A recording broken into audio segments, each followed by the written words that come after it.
দেৰগাঁৱত কৃষিমন্ত্ৰী অতুল বৰা এক ব্যৱসায়িক প্ৰতিষ্ঠানৰ মুকলি অনুষ্ঠানত অংশ লয় কৃষিমন্ত্ৰীগৰাকীয়ে। ব্যৱসায়িক প্ৰতিষ্ঠানখন মুকলি কৰি মুখ্যমন্ত্ৰীগৰাকীয়ে সাংবাদিকৰে মুখামুখি হয়। সাংবাদিকৰে বাৰ্তালাপ কৰাৰ সময়ত অতুল বৰাই বহুকেইটা গুৰুত্বপূৰ্ণ বক্তব্য প্ৰদান কৰে।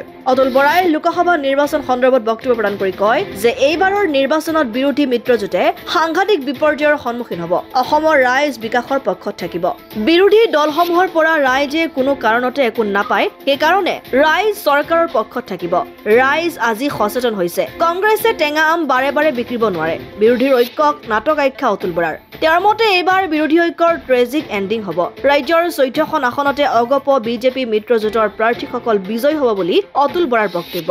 কাৰ সন্দৰ্ভত নতুনকৈ ক'ব লগা একো নাই আৰু নিৰ্বাচনত কাৰ বিষয়ে কোনো প্ৰভাৱো নেপেলায়। বিৰোধী শূন্য হ'ব। অসমত এইবাৰ বিৰোধীয়ে সাংঘাতিক বিপৰ্যয়ৰ সন্মুখীন হ'ব, কাৰণ আমাৰ চৰকাৰে মাননীয় মুখ্যমন্ত্ৰী ডক্টৰ হিমন্ত বিশ্ব শৰ্মাৰ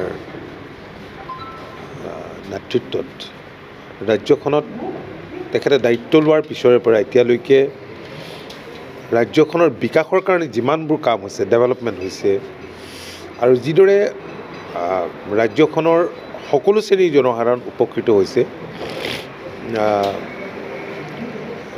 ৰাইজ নিশ্চয় বিকাশৰ লগত সংলগ্ন হ'ব।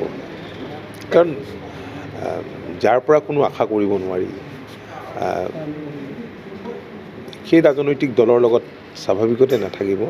কাৰণ যোৱা দিনবিলাকত ৰাইজ ৰাজনৈতিকভাৱে অসমত যথেষ্ট সচেতন হৈছে আৰু টেঙা আম বাৰে বাৰে বিকিব নোৱাৰে। কাৰণ কংগ্ৰেছ দীৰ্ঘদিন ধৰি ক্ষমতাত থকা দল আৰু ধাৰাবাহিকভাৱে 2001 পৰা 2016লৈকে ক্ষমতাত আছিল। আৰু স্বাধীনতাৰ পিছৰ দশককেইটাৰ দীঘলীয়া সময় আমাৰ দেশখন ৰাজ্যখন শাসন কৰাৰ সুবিধা পাইছিল। আৰু আপোনালোকে দেখিছেই যে বিৰোধী ঐক্যৰ যিখন নাটক কংগ্ৰেছ আৰু কিছুমানে ৰাজনৈতিক দলে ৰচনা কৰিছিল, কিদৰে ট্ৰেজিক এণ্ড হ'বলৈ গৈ আছে। ট্ৰেজিক এণ্ড হৈছেই, কাৰণ এটা সময়ত অসমতেই 17টা দলৰ কথা কৈছিল, কেতিয়াবা 18টা। তাত অৱশ্যে আমি দেখিছিলোঁ 2-3জন লগ লাগি খোলা দলো আছিল। তৎসত্ত্বেও আজিৰ দিনত তেনে 3টা দলো একেলগে থকা বুলি আজি কংগ্ৰেছে দাবী কৰিব নোৱাৰে। গতিকে কাজিৰঙাতেই হওক, যোৰহাটতেই হওক, ডিব্ৰুগড়তেই হওক, বৰপেটাতেই হওক, ধুবুৰীতেই হওক বা অন্য সমষ্টিতেই হওক, এইবাৰ কংগ্ৰেছ আৰু কংগ্ৰেছৰ লগত যি দল আছিল সাংঘাতিক বিপৰ্যয়ৰ সন্মুখীন হ'ব।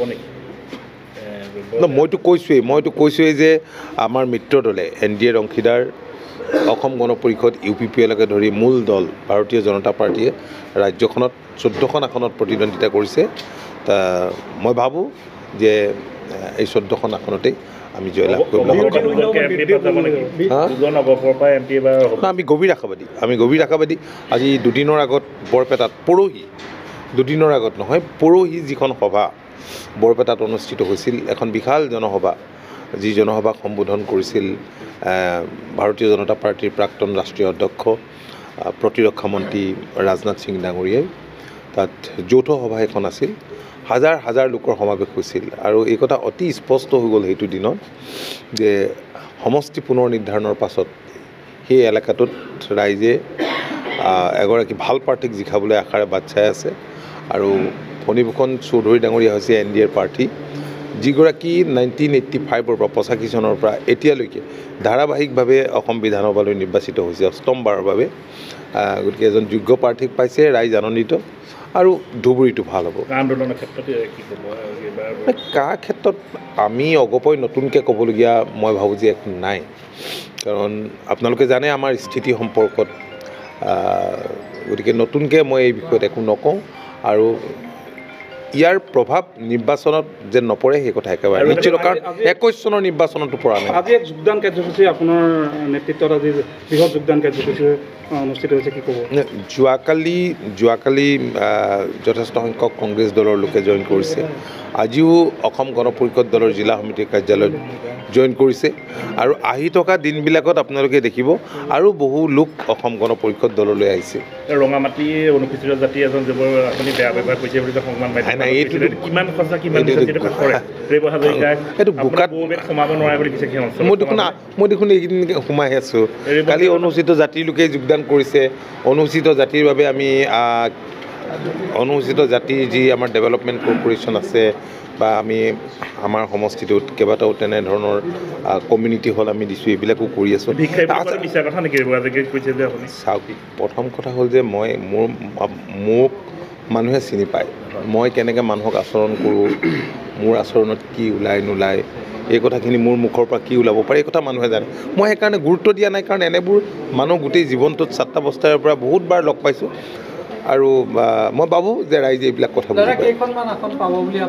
মইতো 14খনে পাব বুলি ভাবোঁ মই ভাবোঁ যে মাইনাছত যাব আৰু এটা কথা যোৱাকালি গৌৰৱ গগৈয়ে যোৰহাটত কৈছে যে তেওঁ মনটো কলিয়াবৰত আছে কিন্তু দেহটোহে যোৰহাটত আছে কি ক'ব এই সম্পৰ্কত আহক এতিয়া ইলেকশ্যন পাইছেই মানে প্ৰাৰ্থীয়ে হওক বা বেলেগ দলেই হওক বহু ধৰণৰ কথা কৈ থাকিব প্ৰতিটো কথাত কিমান জবাব দিম দেৰগাঁৱৰ পৰা ইন্দুভূষণ মহন্তৰ ৰিপৰ্ট অসম আদিত্য